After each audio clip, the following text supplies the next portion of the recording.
Hello, everybody. Welcome to another Meet the Filmmaker. Today, I'm joined by Joshua Winch.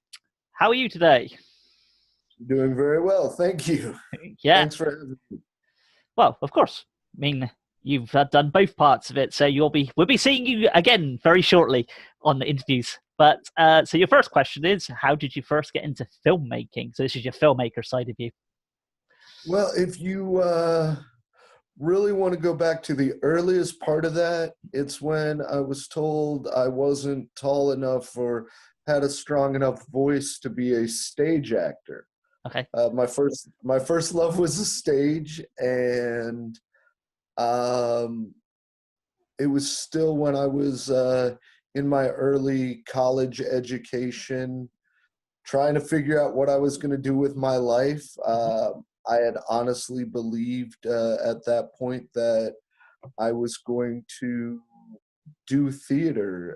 And when I was told that I couldn't do that, I started looking at other options. And just one of the judges, this was a national stage competition for theaters, for college theaters. Just one of the judges said, "Man, you got talent though.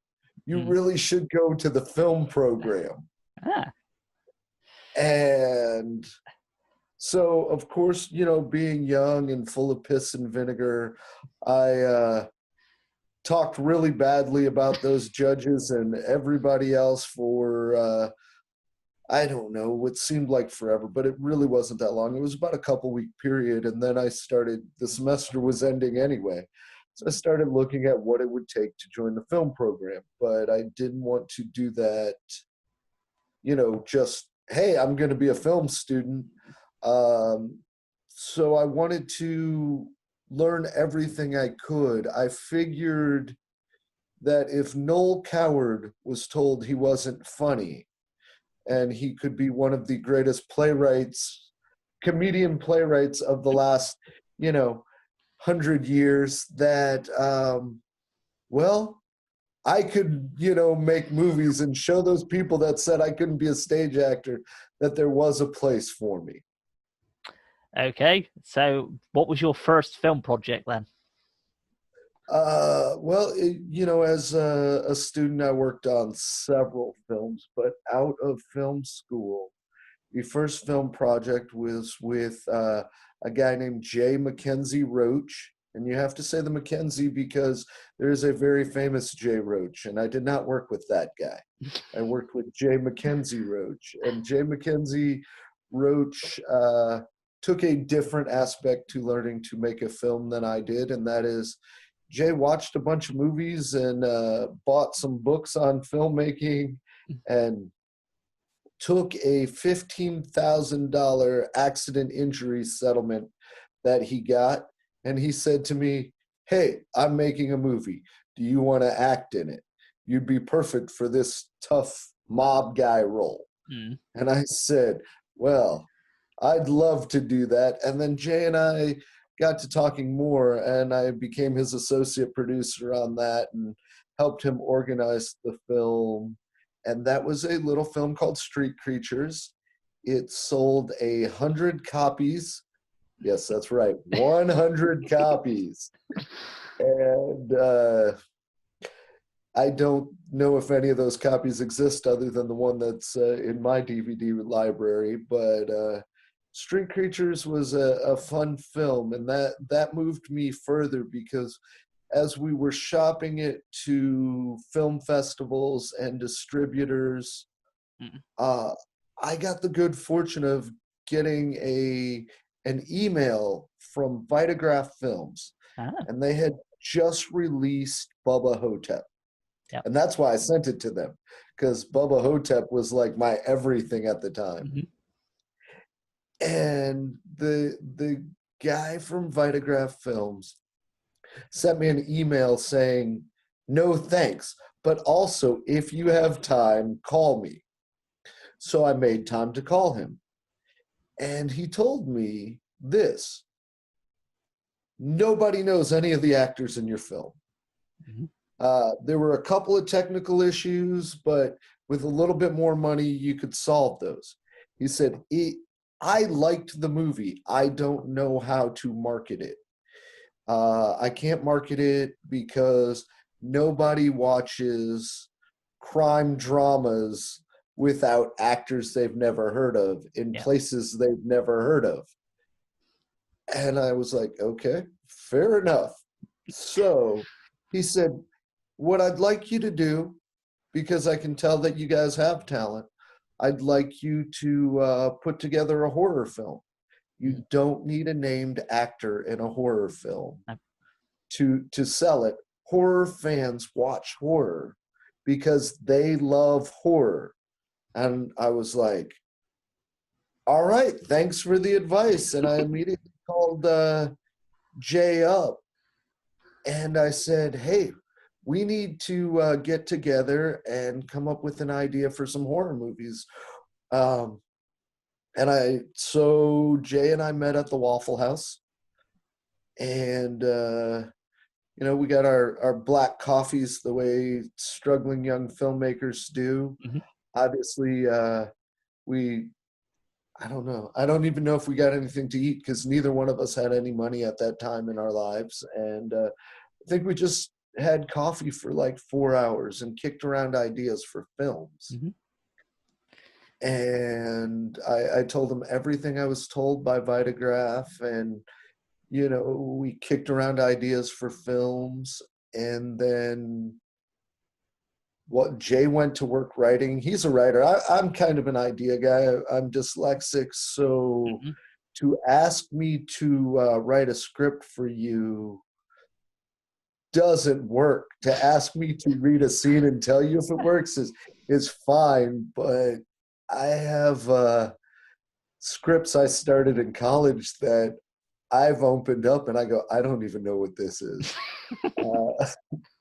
So um, Jay went to work on the script and I went back to auditioning, and that's where I landed the role of Stoneface in Asphalt Planet's Sex Machine, directed by Chris Sharp.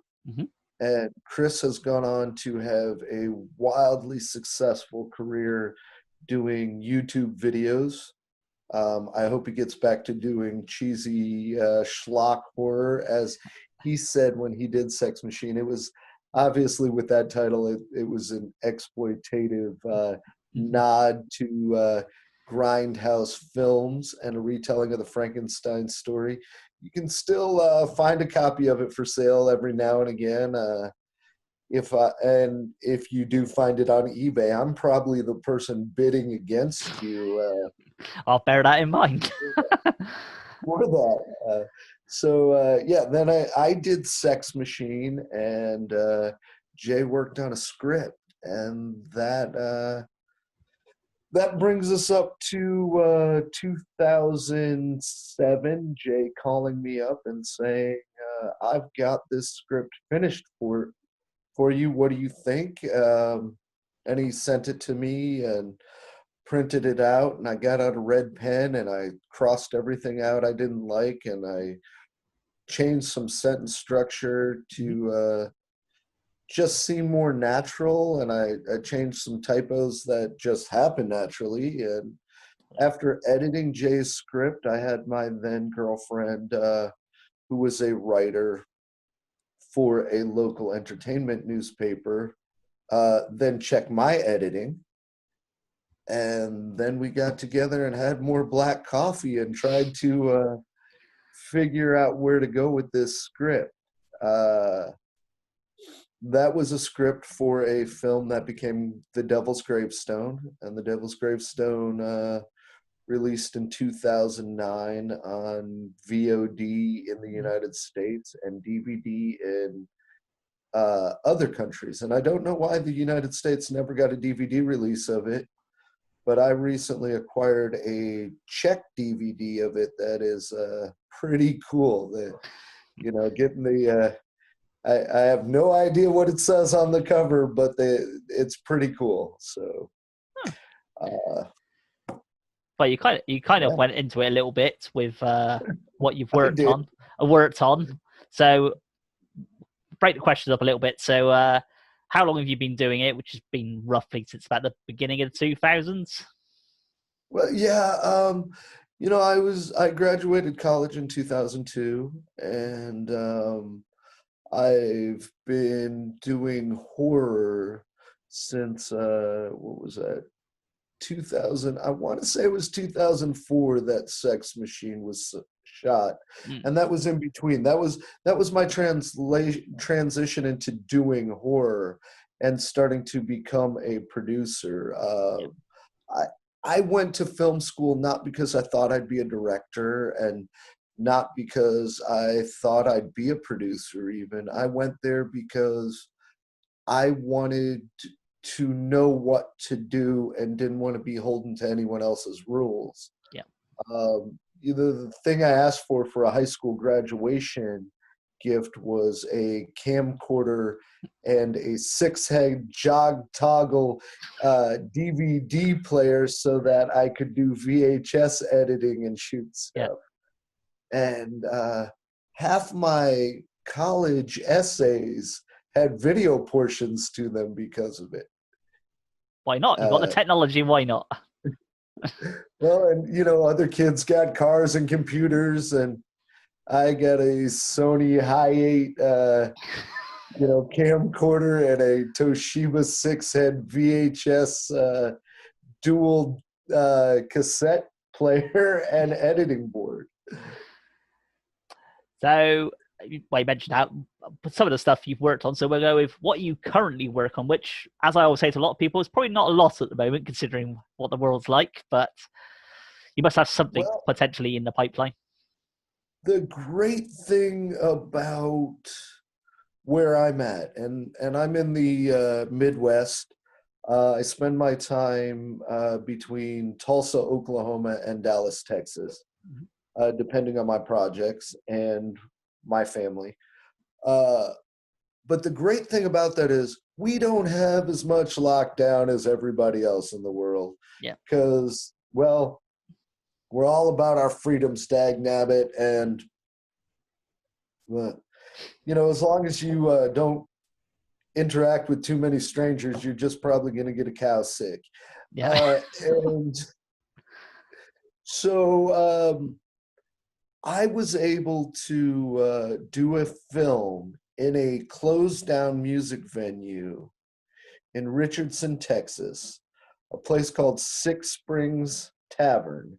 Mhm. Six Springs Tavern is a 250-seat, beautiful music venue run by Brad and Carrie Springs, who are just great people, locals there. Their whole dream was to open up a live music venue and bring live music to the world. And just like, my dream's been to be a filmmaker, so totally understand what they're getting to. And when they were closed down for 3 months because of COVID protocols, they had this beautiful bar venue that they couldn't do anything with. I called up some filmmakers I knew that were bored, Gerald and Michael Crum, guys who have made series, a couple of different series, the Lake Fear series, Mhm. the Anna series, which, depending on where you're at in the world, you might not even know that those are series because They the get Lake changed. Fear series, yeah, the Lake Fear series had different titles in Yeah, different parts of the world, but they were both, they were released worldwide. So, but in the United States, Gerald and Michael Crum did Lake Fear 1 and Lake Fear 3. Mhm. And they did, in the United States, they did Anna and Anna 2. And Anna 2 in other parts of the world has been called the Devil's Fairground. Mhm. So, and that was just recently released. But Gerald and Michael were waiting on some financing for films that they wanted to do. And then COVID happened. So now they're sitting home watching a lot of movies, Yeah. doing online movie reviews, and they don't know what to do. And I was able to call them up. We've had a great working relationship in the past, and they're both very knowledgeable at what they do. And I was able to call them up and say, "Hey, I got this music venue available, but obviously, as you know, I'm a terrible writer. So let's make a movie that's COVID safe. Minimal cast, minimal crew, large space, one location. Uh, and they came through. We went through a couple of different script ideas till we settled on one. And then we shot a film in that bar. It's called Bad Folks. Bad Folks has Gerald Crumb, who has also done some acting besides his writing and special effects makeup stuff that he's known for. Gerald's one of the actors in there. Shannon Snedden, who Shannon's been in several horror movies, and Shannon was in Lake Fear 1 and Lake Fear 3. She's done several other movies. Shannon's also, got 120,000 Instagram followers. She's Insta famous, Yeah. and we got James Burleson, Chance Gibb. Those guys have done a few B movies themselves, and then there are some newcomers, Andrew Riddle and his wife Kendra Lee Riddle, and Andrew and Kendra were actually absolutely spectacular. So got to work with this very small group of people, and of actor John Zetti.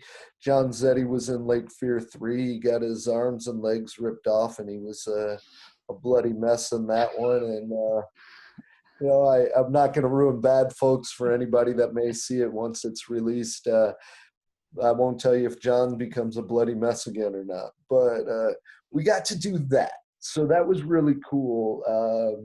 During the prep of all that, we bought masks and we bought medical grade sanitizers and bought UV lights and air ionizers. And so we had this really cool venue, really prepared to make sure that it was safe for us to do it, and a really skeleton crew. Hugh Lima on sound, and Gerald and Michael crewing. We had a couple other people help fill in during that time. A guy named Jacob Price, who is a musician, but his wife does a lot of film stuff. And Gerald came in and ran, or not Gerald, Jacob came in and ran B camera for us one day. And but we kept it really small, and we kept it really clean, and we made a film during that. And so I'm excited about this one. I hope that it gets to the public sooner than later. I mean, anybody who's worked on the Filmmaker end knows that distribution houses can be very hard to deal with, and you never know when your film is actually going to reach the public. Mm-hmm. Till about 2 weeks before it does, and you get an email that says, "Hey, this is going to drop. By the way, we changed the name, and or you your walk face into isn't on the cover." you walk into your local supermarket and see it. Yeah. Oh, guess it's out now. Yeah, I've actually done that. I've walked into Walmart before and gone, "Hey, that's my movie," and then bought every copy on the shelf and had a cashier go, "Looks like you really like this film," and I go, "Yeah, it's pretty good. You should get one when you get more in stock." They never know it's me, Nope. but excuse me. So I got to do Bad Folks with the Crumb Brothers and an amazing cast because of the generosity of Six Springs Tavern and its owners, Brad and Carrie Springs. So that was really cool. And, most people didn't get to do anything during COVID lockdowns. Some people still aren't doing anything during COVID lockdowns. And now I've got a small role in the movie Strix, which is a Stoneberry production, Abelberry and Jen Stone. It's starring Billy Blair. It has a whole lot of people that you've heard of in there. Yeah. So people check out Strix It's Strix. And I will be. They're doing a fundraiser right now to get their remaining funds they need to finish the film. I believe my shoot date is July 11th on that. I am just an actor on this one. I haven't done any paperwork or organizing schedules or acquiring equipment or any of that, and that's pretty good. That's sometimes it's nice just to be given a date to show up on set and get to be an actor. So Yeah. I've got that going on. There's a couple of other projects that I'm in negotiation with now that U.S. filming is opening back up. Financiers and studios and stuff are now starting to listen to things again.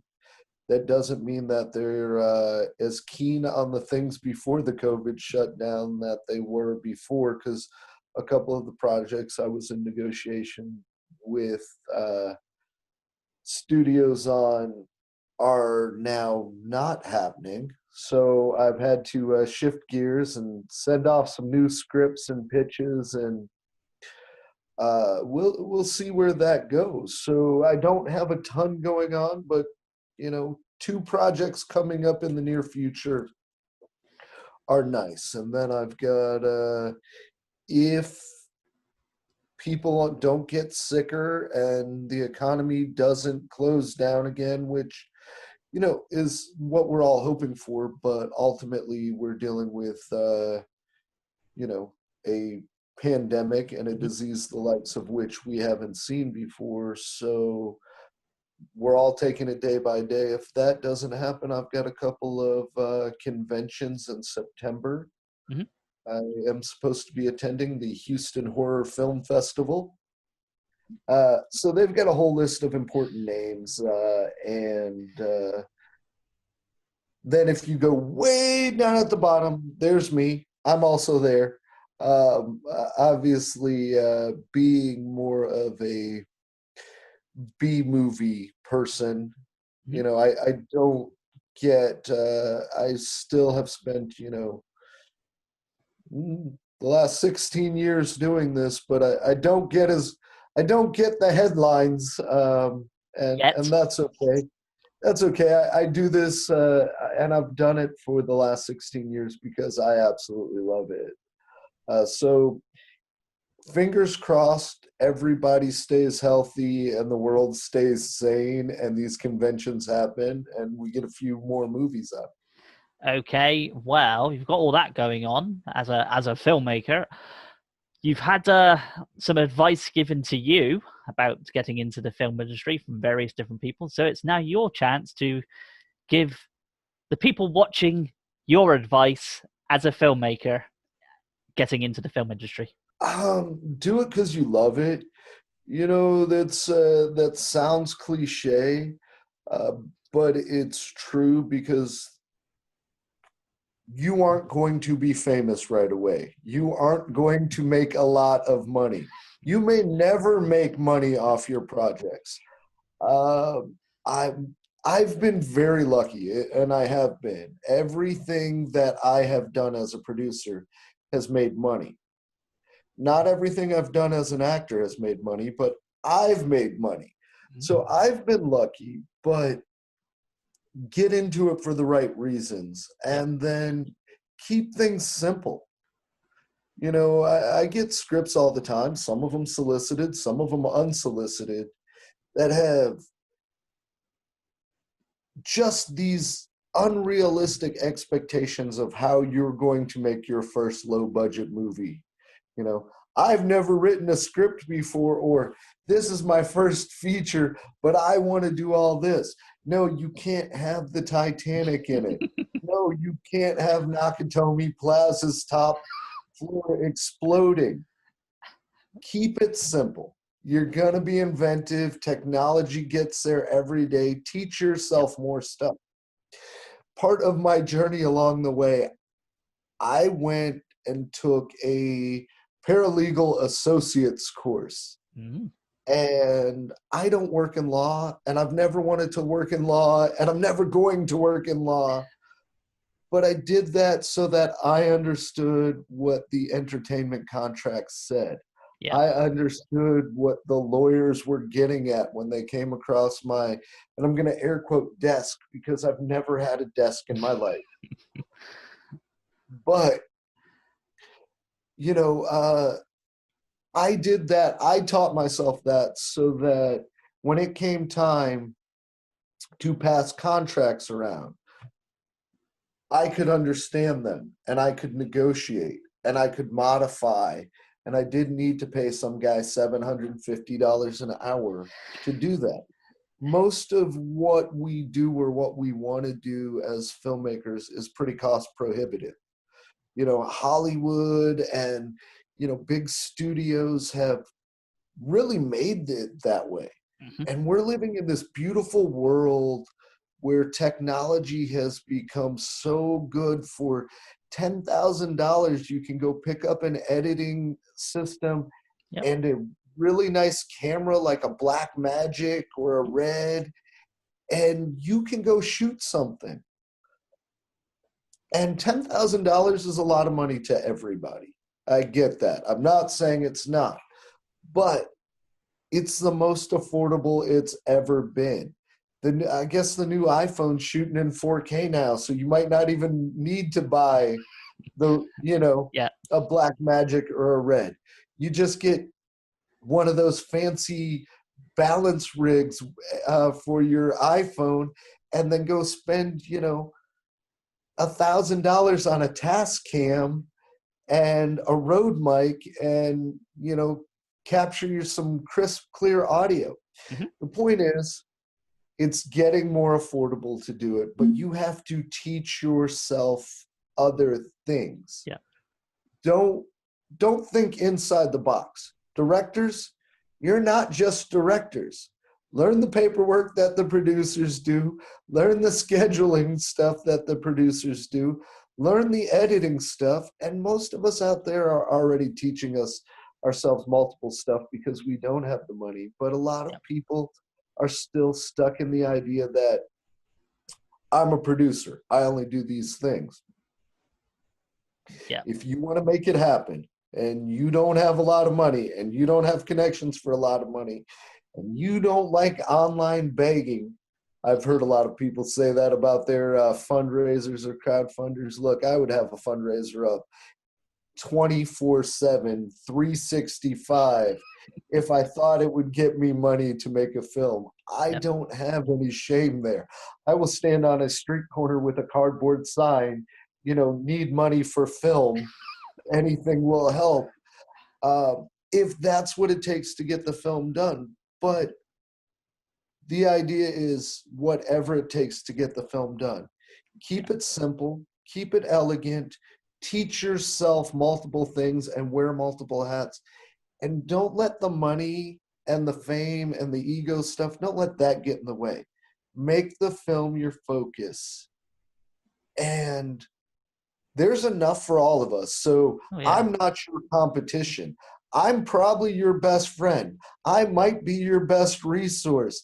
I don't know. But, it's all the stuff that stops you from making a film, whether it's self-doubt or lack of education or lack of equipment or, feeling like everybody's trying to keep you down. None of that matters. Nike's famous for their "Just Do It" slogan. Yep. I don't know why more filmmakers don't wear Nike stuff, because we're masochistic in the whole "just do it" thing. Yep. Do it. And if you make a crappy movie, I know a lot of you out there are saying, man, I really want to make a movie, but what if I make a bad one? So what? Some of the worst films in the world have had some of the best success. Yep. Tommy Wiseau with The Room has had, that film has been going longer and has made more money than Gone with the Wind. No, not actually. But the point is, it's been absolutely successful. It's made its money back from being bad. find the people that appreciate it, whether it's bad or good. And if it doesn't turn out the way you thought it would, well, nothing in life rarely does. That's when you make your next movie and you plan harder and you learn from it and you try Yeah. to make that turn out more like what you thought. And I guarantee you it won't at all. But do it. Get out there and do it. And, send me emails. Send guys like Billy Pond, who did Circus of the Dead. Send him emails. I know so many great independent filmmakers that will just answer your questions and will be there and be a resource for you. And if you don't have that, there's tons of books, there's tons of online things. Amazon's got a filmmaker series on it. If you scroll with these little stick figure guys teaching you how to make films. But first thing is to do it. And then, hopefully you have great success. Hopefully you win some awards at film festivals. Hopefully you get distribution. But even if you don't, you made something and you can show people it. You can put it on YouTube. And hopefully you keep doing it, because most of us are tired of the same ideas. Most of us are tired of sitting around. I mean, let's face it. 2020, we've been sitting around a lot. And what happens when they announce something coming out of Hollywood? It's the same old idea. You should be the person that brings a new idea to the plate. You should be the person that stops sitting around. COVID sucks and we don't know where the world's going, but you can still film something in your backyard. Yeah. You can still film something from your couch. You can still have socially distanced people delivering the lines that you wrote or that your friend wrote. You can figure it out. Yeah. And I kind of went off on some weird rambling tangent, but the truth is, you got to start and you got to do it for the right reasons. And it's like anything else. There's always going to be a reason why not to do it, but you can't let any of those things get in the way. No. So your last question for this one, at least anyway, is time to promote yourself. So as a producer, somebody's behind the scenes as a filmmaker, if you've got a YouTube channel, promote that. If you've got a website you want people to come check out, promote that. Well, I don't have any of those, and most of my contemporaries have Facebook fan pages and their own websites and their YouTube channels and their Instagrams. And I know that's the way the world's going, and I know without publicity that's not, I'm not doing myself any favors by not doing those things. But the truth is, I'm a simple kid. I say kid. I'm an old ass man now, but I've always been a simple kid. And, I'm entering middle age and but so that simple, I've never liked the hoopla. And I remember years ago promoting The Devil's Gravestone. And somebody brought up the fact that I never attached my name to it in the producer part or the actor when I did the publicity, when I put out flyers, when I did the showing, all of that. And I said, well, people aren't coming to see me. They don't want to see me. And ultimately, over the years, I've gotten like 5 fans. They do want to see me. They do want to know that I had something involved with it, but I still don't feel like I've achieved enough to promote me.